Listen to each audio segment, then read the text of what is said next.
Good morning. My name is Stacy Mitchum, and today we are going to be discussing the role of the nurse leader in quality healthcare. The quality issue that we will be discussing today is the improper disposal of patient information. Currently, our hospital policy is that we are a 100% shred facility. This means that any piece of paper, regardless of what is written on it, gets disposed of in the locked blue bins that are located in every clinic throughout the hospital. Trash bins, when disposing of trash, they also should be placed in clear bags.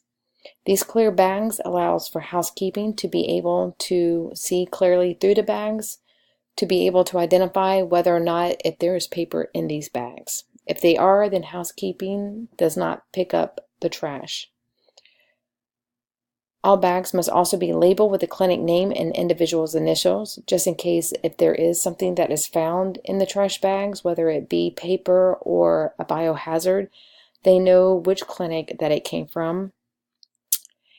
And we also do a large facility shred every week.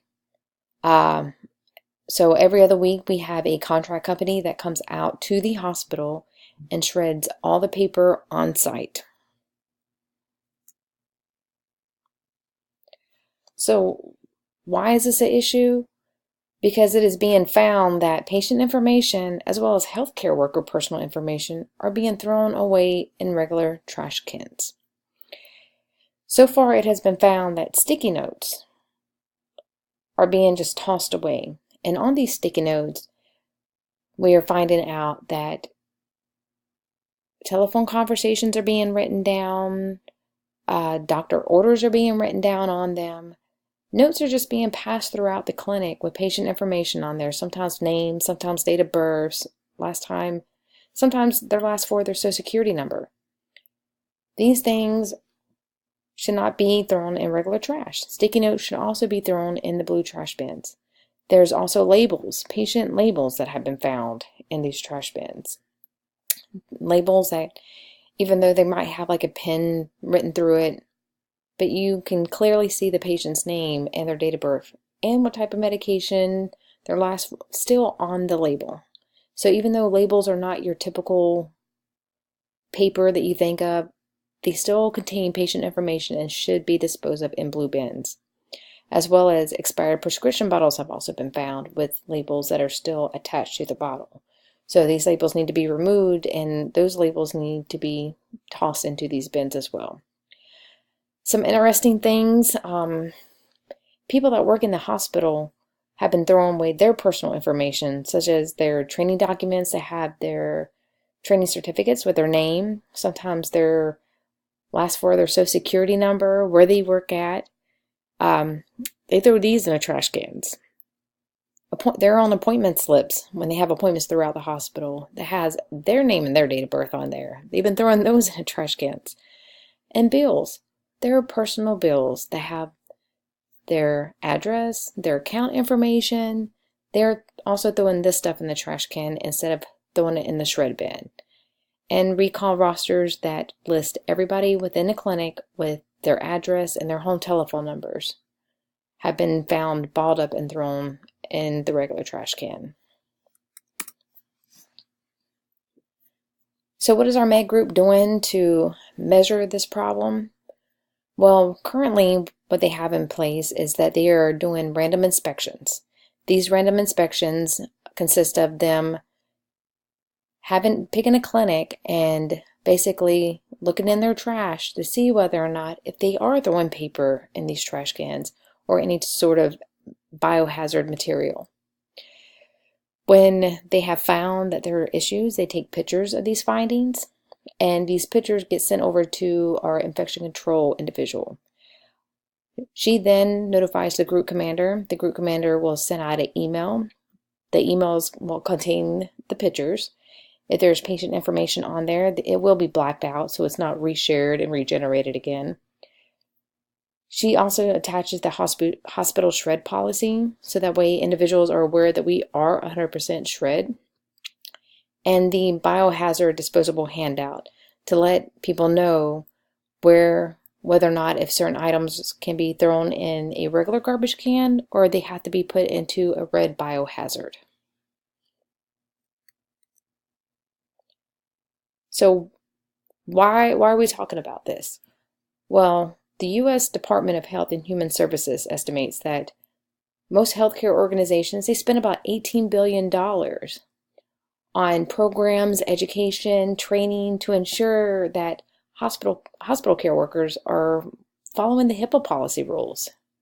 $18 billion. And we are still having issues with people throwing patient information in the trash can. And the VA, the Veteran Health Administration, they identified that there has been an increase in identity theft and then misuse of patient information.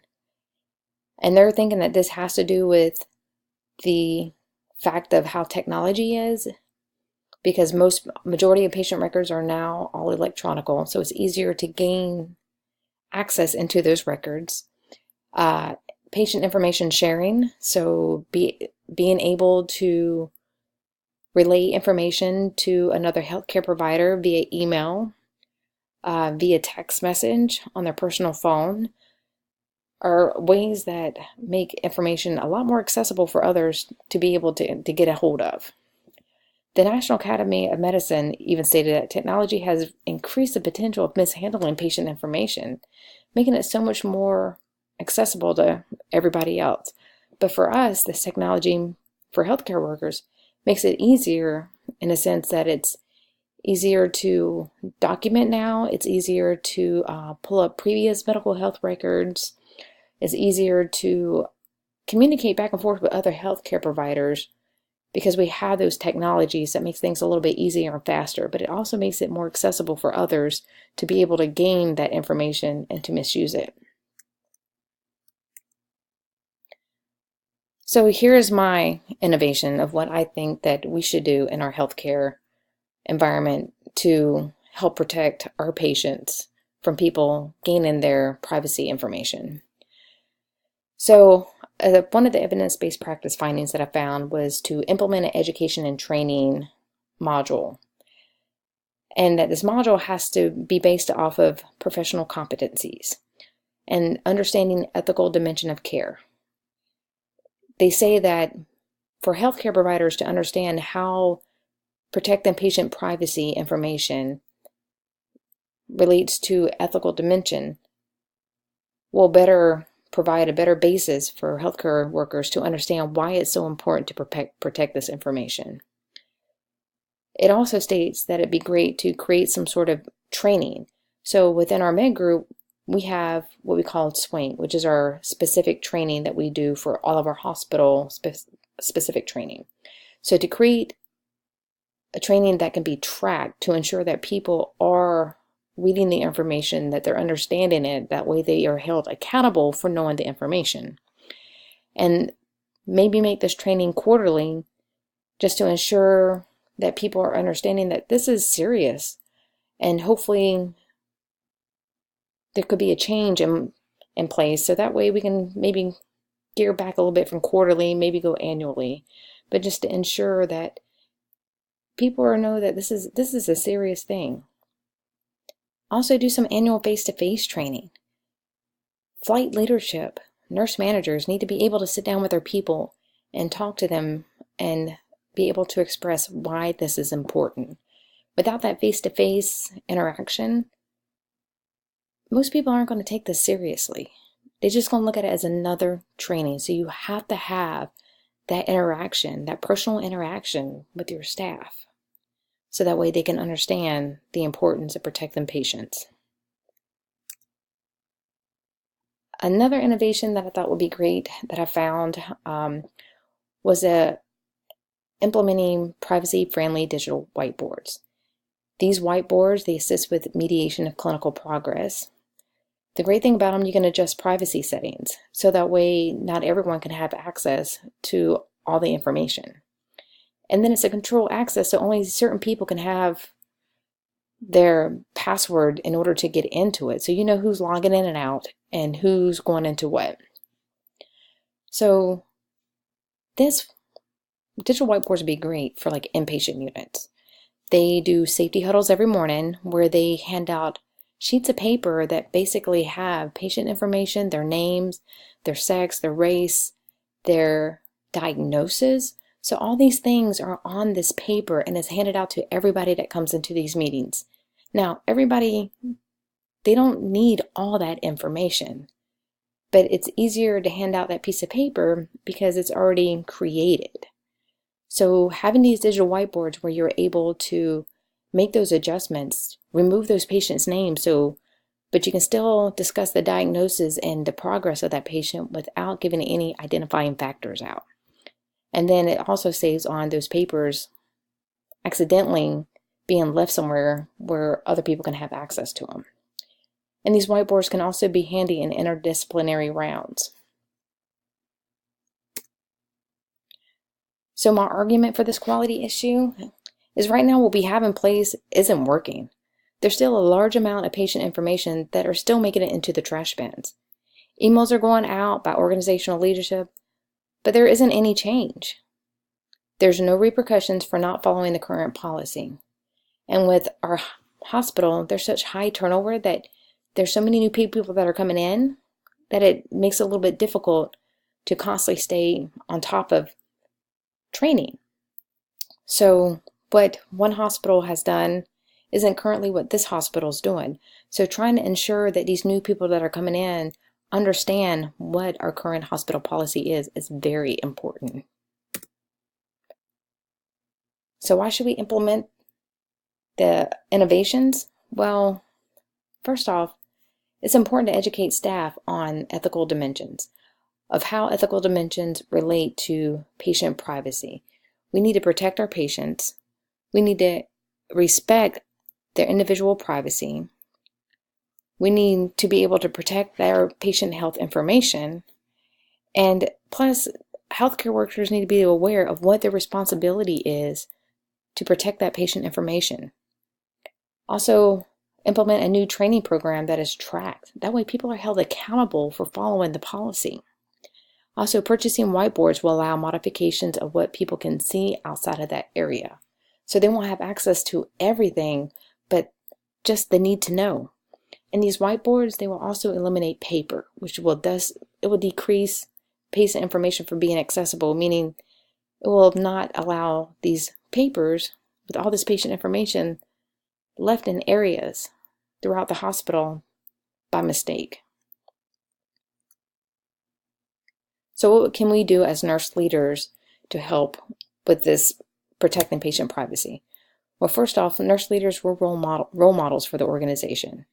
According to the American Nurses Association, the Nurses Administrative Scope and Standards, Standard 7, it says, nurse leaders, we should always seek ways to improve our unit and organization. And this improvement should be based on evidence-based practices, such as the innovations that I just discussed a minute ago. And we should also support and enforce policies. So when implementing a new process, leaders must assess and monitor and communicate this new process. So that way we can make sure that it's still working. And if it's not, then we need to make the adjustments that are needed so that way we can still keep moving. And we also need to educate staff about the new processes. So we also need to educate staff that risk and errors are expected, but they should be reported so that way we can be able to track those to see whether or not if it's a trend, so that way we know what needs to be changed. We also need to learn from our mistakes in order to grow and make necessary improvements. So staff need to know that errors are expected, but it's what we do with that information is what's important. So in conclusion, as healthcare providers, we have the responsibility to protect our patients' privacy and their confidentiality. We need to follow hospital and unit policies. We don't get to pick and choose. We need to follow all of them. And if they don't apply, then we need to address that.